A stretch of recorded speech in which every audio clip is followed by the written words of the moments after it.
Dude, Ken. Hi, man. How you doing? Good, you? Good, good.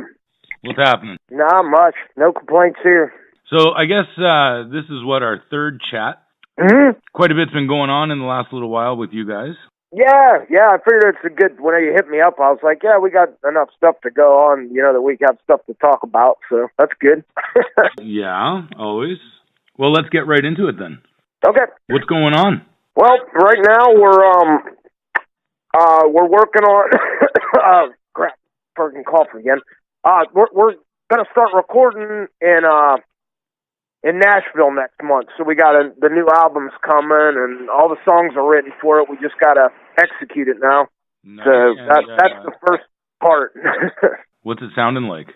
Well, it's I mean, we do what we do. We're not like reinventing ourselves or anything, but it's a little more. It's got more slide on it. It's probably a little more anthem-y. It's not really a concept album like we did with Swamp Rebel Machine. It's more just like a collection of songs we put together. Not that I'm trying to compare to this, because these are awesome albums, but we kind of took the Use Your Illusion approach to Swamp Rebel Machine, and this one we're kind of stripping it down and taking more like an Appetite for Destruction kind of approach. Sweet. So you're going into the studio when? When did you say? Next month. Actually in a couple weeks. So is there a timeline on release? Depends how quick we get it done and all the business and stuff behind it. But I'm hoping by the end of the summer for sure. That's kind of would be the ultimate goal. The fall at the latest. But we'll probably have some new material out before then. We'll make sure we get a video and a single and stuff out before the actual album comes out, just to let folks know what's going on, That seems to be the new way of doing things. Yeah, it's kind of like a teaser, and because stuff gets caught up with all like the business and the lead time or whatever you call that into like releases and stuff. So I like to get stuff out there, so people don't forget about you, and just let you know we are working on things, even if it looks like we're not, and which is so we've been doing that. I started that new web series, the Appalachian Apostle, so that's been shooting episodes of that for our YouTube series, and that's been fun. Yeah, it's kind of been people have been on us to do it. It started where I would just maybe a couple times a month I would just go Facebook Live and talk to people, and somebody got the idea, was like, why don't we like make them like, I was watching YouTube channels and I was like, we could, put a little more, I wouldn't say we go full production value, but low production value, and, kind of make them a little more targeted, and, it's been fun. So I get to sit down here in the bunker and make top 5 lists of things. Yeah, the last one I thought was great. The what was it, top 5 things that piss you off? Oh yeah, that was hard to narrow it down to 5. I can have like volumes of that. We might have to revisit that later on. Volume 2. Need sequels on that one for sure. Yeah, that was hilarious. Well, just for everyone who doesn't know what that's all about, what is it? Every Wednesday you release a new episode? Yeah, every Wednesday I have a new top 5 list. Some of them are. I have a top 10 list on one of them too, because I was collecting that one's going to be for hater comments. We've been collecting like hater comments that are targeted to me or the band in general, and there was just so many of them I had to make a 10 list. So that was those are pretty amazing. Like it's just too funny. Those are gold. So it's a lot of work. Yeah, it is. It's that's the thing. It's kind of been, I'm not, we're kind of, spread out. So putting all the effort into it is sometimes, daunting. But people seem to like it, and it's also bringing people to our music that might not have otherwise seen us. So it's like a whole new path for us to like reach people, like that the people that like watch YouTube videos like myself. So it's kind of a cool thing, in this new business environment for music. You kind of got to use every tool at your disposal, and that's kind of one we had and we just hadn't been using. So, it's kind of seems logical to me. What is this new business tool? I mean, God, it seems so hard to get your name out there. Anybody, yeah, that's it. You've kind of got to, it's like the internet, is in the new industry. It's a blessing and a curse, in that, you can reach anybody, but you have to find them, because it's just such a big, marketing world. You have to find people that would like what you do, and find where they are, and then get them to come check it out when they're getting hit with like so much overload of like, I get it every day. Hey man, check out my band, and it's, and I would love to check them all out, but it's just like, anybody that can put together like a demo in their basement is like hitting you up to check. It's almost like SoundCloud rappers or something, It's just like everybody's hitting you up, and shoot, I don't have, I don't even, I mean, I'm sure people think that I'm kind of a dick about it, but I really don't have time, like with, getting the, putting in the work that we're doing behind the scenes, like I don't really have time to like, to focus on finding as many new artists as I'd like to, Exactly. But, a lot of people say there's no good new music coming out, but there's shitloads. It's just just hard to find. Yeah. Yeah, it's hard to find. And, and unfortunately, not taking a stab at the industry, but, they're so shaken up over how they're making money. They're just like some of the stuff that they're pushing, as far as I'm concerned, isn't necessarily the stuff that's going to, get people back into like rock and hard rock and metal necessarily, because it's so, a lot of it's very safe, and safe is never what attracted me to rock in the first place, and that's kind of, safe is lame, to be honest, makes for lame records, Safe is lame for sure. And when we were growing up, there was no such thing as safe. When you look at Aerosmith and Kiss and all those bands, they just let it out, man. Boom. I mean, if you take the Sex Pistols, or we're talking, 1977, 78 or something like that, when did Anarchy in the UK come out? 77, ahead of the album? About that. But okay, you've got, Johnny Rotten in the first lyric proclaiming he's an antichrist. That still would raise eyebrows now, maybe even more so. Like, oh, who would he offend? I was like, his whole music was about offending people, and it was great, like it was just, I mean, I'm not saying that you have to agree with them necessarily, but, like to just let it all hang out there and say what you think, I mean, to me was all about what the platform was about, like Kiss, I mean, Kiss has become something different, but, when that came out and the stuff that those guys were doing, and the early performances and stuff, you're like, wow, like that was, that was disturbing to people, Alice Cooper, all that, and it just, the cycle is repeated. Now all of a sudden everybody's like afraid of that, it's like, ooh, no, can't offend people. It's like that. That's the problem these days is people get offended by anything.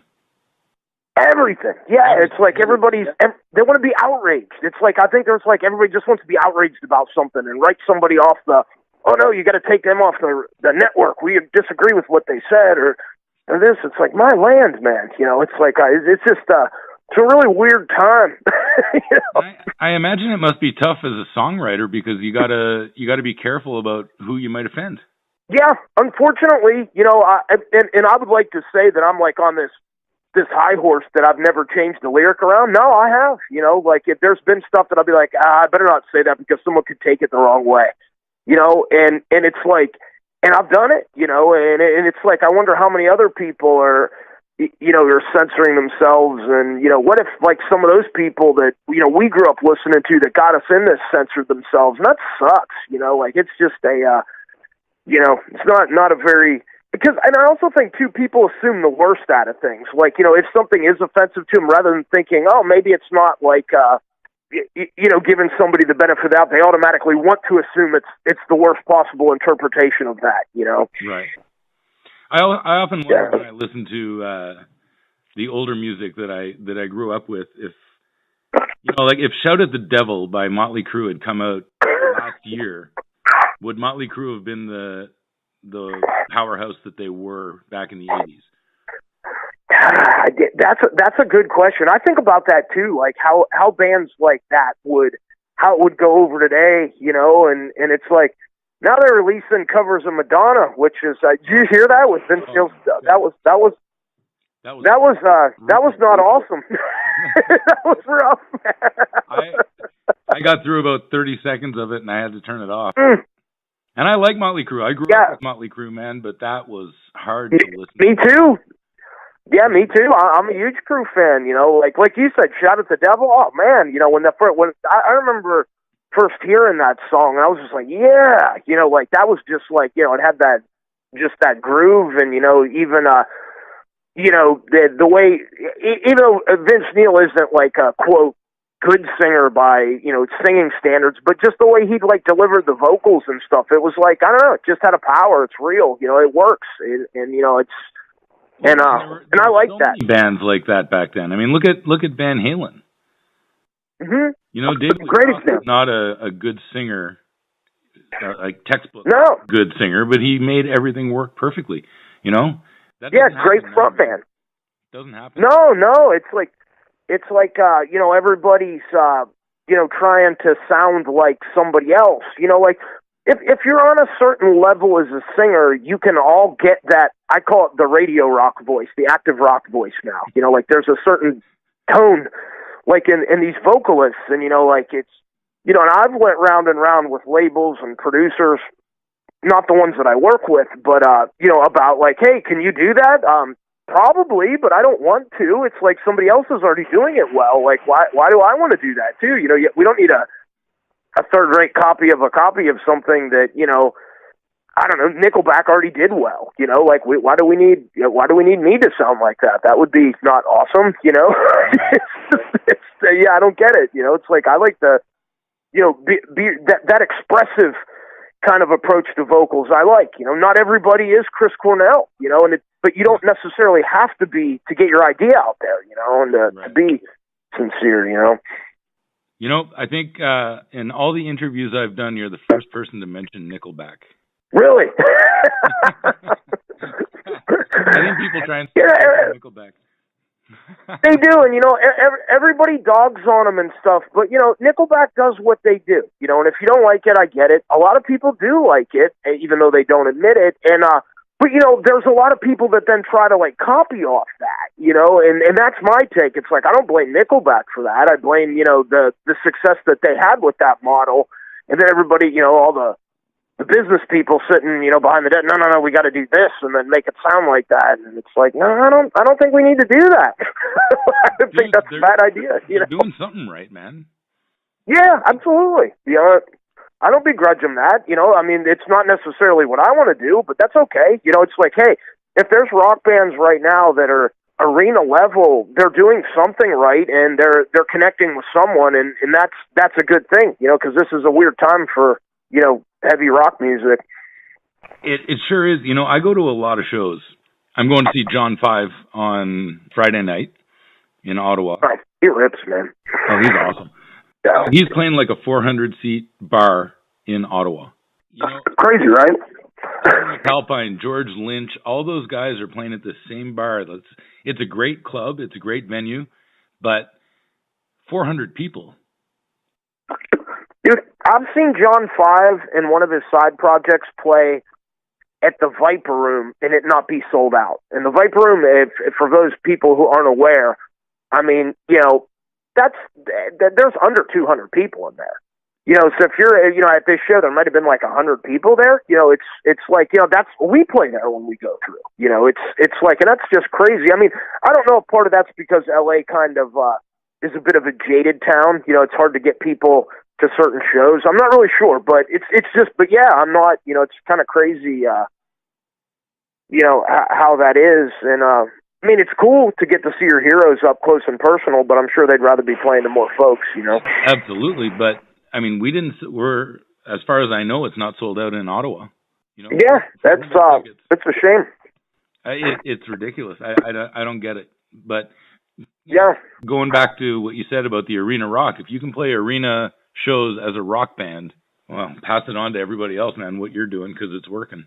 Because it doesn't have to. Yeah, exactly. No, not very much at all, you know. No. That's why, you know, it's cool to see, you know, you see Ghost doing it. Volbeat, to a certain extent, you know, is doing it, markets, and then, you know, obviously, like Five Finger Death Punch, you know, I'm sure we can think of a few more, but, you know, those are all, you know, they all have people talking about them, and I think that's a good place, you know, to be if, you know, yeah, I guess you got to have some people dogging you if you're going to be successful. It's like it's like Kiss says, you know, just get my name right. Yeah, right. What do you think of this new Kiss tour? I know you're a huge Kiss fan. Yeah, you know, I don't know. You know, it's I think it's cool. I really would have liked to seen like Ace play with them again if it truly is their last one. But you know, their lineup's great. I know that, you know, I don't have to work with, you know, I know those guys obviously have a lot of history and stuff, you know, so I don't know any of the behind the scenes thing and all that kind of stuff, you know, because, you know, I know as being a band that's changed members and stuff, there's a lot of things that go on behind the scenes that people don't see, you know. Yeah. And, you know, it's kind of hard to, you know, to assess that. So I don't want to be judgy, but, you know, I would certainly like to see Ace doing that kind of stuff with them as opposed to seeing Ace doing solo things, you know. Yeah, I guess after the last little rant he had, that's not going to happen anytime soon. No. Yeah, I think that ship has sailed, you know. I mean, yeah. If he wanted to be back in the band for a couple gigs, he blew it on that one. Yeah. But hey, you know, it is what it is, you know. I guess he's not being safe, so there you go. Yeah, exactly, right. So what else is going on? Can I ask? I don't know if this is cool or not. About Jake. Oh yeah. You know, there hasn't been a lot of changes in his condition. You know, it's a really weird situation. He's no longer in a rehab facility. He is at home with his family, which is pretty awesome. And but you know, he does, you know, he requires, you know, round the clock care. You know, the degree to which you know, he has recognition, we don't really know. It's just a really strange situation. You know, it's you know, we hope that he just continues to make progress. There has certainly been progress made. It's just very, very slow, you know, like painfully slow. And yeah, it's a weird thing. It's always in the back of our head, though. You know, it's never something we forget about, you know. Oh, I can imagine. I guess I missed news about that. I didn't know that he was out of the hospital. Yeah, it's not something that we gave a lot of news about because it's just kind of a confusing subject to talk about, and you know, we had to learn a lot about like DAI injuries and the way, like, you know, my understanding of comas, like before actually knowing someone who was in one, was like, I thought it was like the movies. You're either in a coma and you're out. You know, like to me it was like, it's like two things, like a light switch. And unfortunately, it's really not like that. It's like many stages. You know, like there's semi-vegetative states. I'm no doctor. I mean, folks at home can, you know, look this up. But there's a lot of different like stages to this. So, yeah, that he's in one of those stages, and they're not like clear-cut stages necessarily. You know, so you know there's open eyes. You know, like, but there's not necessarily. He's not like talking or necessarily specifically responding to like stimuli, you know, like he can respond to like lights and so forth, but it's not like, you don't know if he's responding to the light or if it's you know, I don't know, if it's like responding to familiarity. I really don't know, you know. Wow. Well, give him a big high five from Ottawa. But yeah, we certainly will, and everybody's been great. There's been so many you know, people from bigger bands that, you know, he grew up listening to pro wrestlers, you know, so many awesome people, you know, have really reached out to him. And, you know, I hope that he does see that. I hope he can recognize that because it's been really, you know, humbling and overwhelming. I can imagine. Yeah, I saw that Dee Snider sent out something when you released the Stay Hungry single. Yeah, Dee's been so beyond supportive of the whole, Stay Hungry cover and the reason that we did it. And, when Adam was playing with him, Adam said that the first thing he said when he met Dee Snider the first time, Dee just walked in and was like, "Hey man, how's your buddy doing?" And it's like, and that's, come on man, that's like, that's like that's just class, like that was pretty incredible, that's genuine, that's stuff, you don't fake that, No, exactly. And I've always heard that about him, that, he gets a bad rap for basically the way he looked in the 80s, but yeah, right. He's pure class, very intelligent man. So yeah, and I think that has a lot to do with their longevity and his success. It's like he's an extremely confident, intelligent person who has, genuine compassion, drive, and talent. It's like what a formidable combination of things that is. No kidding, right? Yeah, you pass some of that down to me too. Holy geez. Yeah, no doubt, man, no doubt. Let's talk. I won't keep you too long, but gigs coming up. Any gigs, or are you waiting until the album comes out? Are you going to tour before? Are you doing any festivals in the summer? Yes. Yeah.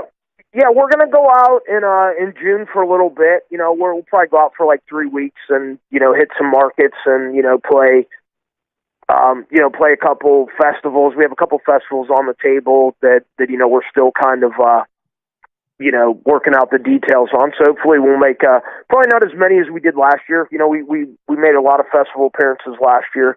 But, this year the focus was new material. It's time, to get that new album out. So that's kind of where our brain's been. But, if as they come in, we'll definitely take them. Last year was cool. We did like Rock Fest. We did Sturgis with Kid Rock. We did some of the Warped Tour stuff, and those were all pretty cool things, and gave us a chance to, to get us out there to some people that otherwise might not have heard us, and those are all good. Even a lot of it's in our wheelhouse. Like obviously, playing. Sturgis is obviously our demographic. So playing with opening for Kid Rock. People that typically like him. We're certainly in that universe. And Lita Ford was on that show too, and that was cool. We played, then Lita Ford played, then Kid Rock played. So it was like 3 bands on the main stage here at the Buffalo Chip, and Warped Tour was a funny one because we're not exactly a Warped Tour band. It was kind of it was funny, and Kevin Lyman, people don't know who that is. He's the guy who created Warped Tour, and he's still very actively involved in it, and he's the one who put us on there, and I think he just got a kick out of seeing us playing to Warped Tour kids, which was kind of funny because, we're obviously, it was like, he was even, I was drinking with him at the NAMM show, like in one of the hotel lobbies, and, he was even kind of laughing at it there, here I am walking around, spitting in a cup with my cowboy hat on and stuff, and, be like, hey, bro. He's like, yeah, you guys are funny on Warped Tour, Didn't know it was a comedy act. Yeah, it was kind of so it was just funny to see us there. But we all came from punk bands, so in a weird way it makes sense. The kids in the really tight jeans and the flood pants, I call them, that pogo around and stuff. They kind of were like, what the fuck are these guys doing? And we're up there, with Les Paul playing our pentatonic riffs and stuff. Have you mastered that smoke guitar? Nah, we're still hit and miss with that. yeah, we still haven't got the exact the things we had so we haven't worked out all the wrinkles, but we've been getting it down, to how we're for some of the shows this summer we had, we did our 3 guitar stuff, and then some of them we did the 2 guitar stuff and without an extra person. So sometimes there's 4 of us, sometimes there's 5 of us, and we don't have a permanent 5th member. Well, that's the way it should be, though, man. Throw a curve. Yeah. In a while. Yeah, Tom Kiefer hasn't hit us up about that extra position in the band. So when he does, he'll be like, all right, well, we can make some spots for you. You can have a couple leads. A couple leads. He might be all right. He doesn't tend to. Yeah. I think. Yeah, he's pretty. He's got some good phrasing. But I was actually thinking about asking you this. I believe the last time we were talking, you were going to be playing a show with him. Mm-hmm. And did it? Yeah, but no, he actually ended up canceling it, and because he's had that problem with his voice for a while, Oh, that's right. And something happened with that, and Jackal ended up taking his place and headlining it, and it was pretty cool because I was talking with some of the fellas in Jackal, and they know they knew after talking to me for like 5 minutes that what playing with Tom Kiefer would have meant to me. So they took me around the side of the stage, and I guess that Tom had given Jesse a Gretsch, I think it was a White Falcon actually, and it was in his collection there in the back that he was going to be playing live. So it was cool. So he let me, play one of Tom Kiefer's guitars that was given to Jesse. So that was pretty cool. So I got to like mess around backstage with that and stuff, and they were, super cool about that. And and those guys are class acts. So that was pretty nice, I know I asked you this last time, how you're such a big fan of Tom Kiefer, and you explained it all, and I won't go into detail, but it still surprises me that you're really? Such a huge Tom Kiefer fan. It doesn't seem to fit your persona and your music and your everything. Yeah, that's and Dave Gilmour's my other one, and people are surprised about that too. I'm a real, like, those guys, I really like the way they play and approach their instrument and their music. There's a few other ones, like, as of lately, especially with this new album coming, the way Izzy Stradlin plays off of Slash, I've been very much a student of for this last album, and trying to come up with ways to, because Adam is our lead guitar player, like this, it's, our guitar wizardry is the Adam show, Right. And, how to elevate that to the next level when I play 6 strings to complement what he's doing is kind of the way that I approach, playing guitar now, right. And I've got far enough along that, like I can try to, complement that, and kind of find where I fit into that a little bit, and beyond just being a front man. And so I look to people that are really good. I could consider them guitar weavers, if you will. And so that's it. But some of them, but not that Gilmour's actually not much of a weaver at all. He's kind of the Gilmour show, and Tom Kiefer too, for that matter. Yeah, it's just I have some very strange musical tastes. There's some odd things that come up. So much, in fact, in my Appalachian Apostle show, I'm going to have a top 5 list of songs and artists that you wouldn't think that I like, that I do. Oh, that'll be a good one. Yeah. I figure I'm going to bust out you're going to have to hear me talk about Duran Duran and Air Supply and stuff. Okay, maybe I won't tune into that one then. Yeah, get out your Poison album. No, we won't. Yeah, well, that's another one. We'll stay away from that. All right, listen, dude, I don't want to take any more of your time. This has been great. Seriously, one of my all-time favorite interviews is anytime I get to chat with you. It's always No, I appreciate that, man. And I have a good time as well, so, I'm never in any rush. And, whatever we can do to support, we love what you're doing. And, it's really cool. So it's always a pleasure. Right on. Thanks, dude. And we'll do this again when the new album comes out. Absolutely. And, we'll have a little music chat about the new tunes. Cool. Or maybe we can talk about Duran Duran and Air Supply. Well, I could probably do the Duran Duran part. The Air Supply, I'm not so sure about. I like Duran Duran. Duran Duran's sweet, man. They're a band. Like that's the thing about I think, not to get off on a tangent when we're getting ready to go, but pop music. I don't know. Somewhere along the way, it became equating pop music to not being bands, but like the Cars are essentially a pop band, and they're amazing. And Duran Duran is a band as well. Like there's a lot of pop artists, that are actual bands that you could say the same of Cheap Trick, really. And later Cheap Trick, maybe early Cheap Trick was true. Pretty punky. You're right. I guess that when you get into the like the later, like the Flame and those kind of things, those would be more poppy. But yeah, you're right. But anyway, we could go back and forth that kind of stuff all day. But like there's a lot of, I definitely have. I like catchy music. So like catchy music that's smart. So that's kind of. That's what I always consider like those kind of bands, Yeah, I started getting into Duran Duran when they started doing their offshoots. The Arcadia stuff and yeah, is that what? I believe that one of the Taylor brothers played with Duff in a band. Oh, yeah. So they were doing, that's right. They were doing punk stuff. I mean, they come from a punk background. They just decided. It makes sense. Yeah, it makes sense. And they some of them were involved in Power Station and yeah. They're and then they were doing stuff with like Justin Timberlake, I think, not too long ago, which makes sense too, I guess. So I would rather see them do stuff with Duff McKagan, obviously, but I've got but that's just because that's my world. I'm not. Definitely not in the boy band world, but I got no hate on Justin Timberlake. Bieber though, I don't know, man. Too, man. Yeah.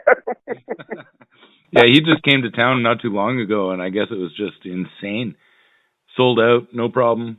The big 20,000 seats. So you can't knock him for anything. No, and I think it's cool though that he does work with somebody and recognize like Duran Duran. Like he's in even like Lady Gaga doing stuff with like, Metallica at one point. It's like, at least to me, it's like those people or Fergie did stuff with Slash, and, like that, them recognizing that, like, so apparently, then it's just, I don't know those people, maybe they do have, more of an appreciation for our world than we think, and I think they're pretty cool too. I did an interview with Greg Howe a couple of years ago. Oh, sweet. He's a really cool guy, but he played with Michael Jackson live, and he played with Timberlake for like 10 or 12 years. Wow. Yeah. So yeah, there you go. So somebody that's great. Yeah. Yeah. I mean, it's all, and you look at Nuno touring with Rihanna, and it's kind of nice to see that they're getting some gigs anyway. Yeah, no, that's good for them. I mean, maybe Fergie's going to bring me out soon. And we can do some London Bridge. Just don't do the national anthem. Oh Lord, that was rough, man. Yeah, that was not one of the high points of her career. No, I think she's still regretting that one. Yeah, that one didn't. Sometimes you throw one out there and it doesn't hit the line doesn't hit the mark. Well, what's the Primus line? I think one of their albums was called "They Can't All Be Zingers." That's true. You're gonna have a dud once in a while. Absolutely great. That's perfect. Perfect analogy. I know. I love Primus. All right, listen, dude, get to it. So the next installment of the webcast is coming out tomorrow, I guess. Yep, the next. I think I'm gonna release my top 5 reasons that I think Danzig is awesome, and I'm probably gonna be wearing a mesh shirt during it because that's what Danzig would do. Well, that'll be an interesting one for sure. It might scar you for life. You might not be able to unsee what you're about to see, but it happens. I'll take my chances. Well, good luck with it. Enjoy it, and good luck with the recording next month. Appreciate it, brother. Thank you. We'll hook up again once the album's out. Okay, cool, man. I look forward to hearing what you hear in it, because that's really what it breaks down to. I really like to hear what everybody else hears, as opposed to like what I was thinking, So it's always a fun part. Completely different thought process. Absolutely. So, yeah, I'm curious. I'm going to see how it's received. I've been listening to the demos for months now, so I know what it's going to sound like, so I'm curious to see what other people are going to think. So, right on. Well, let's Send it up to me when it's ready, and we'll throw a review up on the site. Game on, man. Sounds good. Right on. Good luck, bud. Okay, bye. Start rapping through it and start to get comfy and let me know what sucks about what I'm doing up in here. Let's rock. All right.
See that?